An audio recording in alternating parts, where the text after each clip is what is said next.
The moment I discover I'm pregnant, Courtney Smith, the leukemia patient I saved 3 years ago, turns up on my doorstep once again. She claims that her leukemia has relapsed again, so she wants me to abort my baby in order to save her life again. But I'm pregnant with my deceased police husband's baby. So, I tell her that I can only donate my bone marrow to her once I've given birth to my baby. After hearing my answer, not only do Courtney and her family not feel any gratitude toward me, but they also berate me for not helping them out till the end. You can still have another baby once you lose this one, but if your pregnancy affects my illness in any way, will you be able to take responsibility over this? Then, the Smiths abduct me to a shady hospital, where they forcibly put me through an abortion and remove my bone marrow. While their operation is a success, my baby and I end up dying on the surgical table. As they gaze at our corpses, the Smiths' faces are plastered with icy expressions.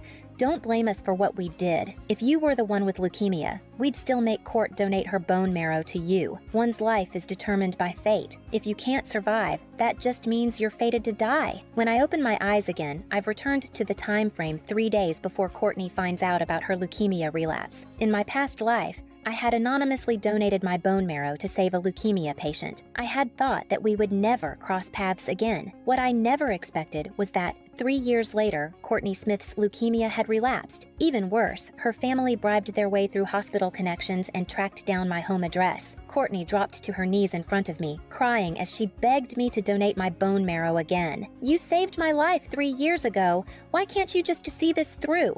But I was pregnant now, and donating my bone marrow would mean losing the baby. So I told them that I'd donate after the baby was born. However, the Smith family turned on me instantly. "Isabella Carter, you can always have another child. But if Courtney's condition worsens because of your pregnancy, can you really take responsibility for that?" They lashed out without restraint. Courtney even went as far as to say that I was carrying a fatherless child and that it would be better if I got rid of it. Her words snapped the last of my restraint. In a fit of rage, I threw them all out of my house. Later, the Smiths sued me, accusing me of refusing to save Courtney's life. Even after losing the case, they refused to let it go. Instead, they abducted me and took me to an illegal clinic, where they forcibly extracted my bone marrow. The transplant was a success, but my baby died during the operation. As I lay there, barely alive, I could see the indifference and feigned concern on their faces. Don't blame us. If you were the one with leukemia, we would have made Courtney donate for you too. When a life is on the line, it doesn't matter who it is.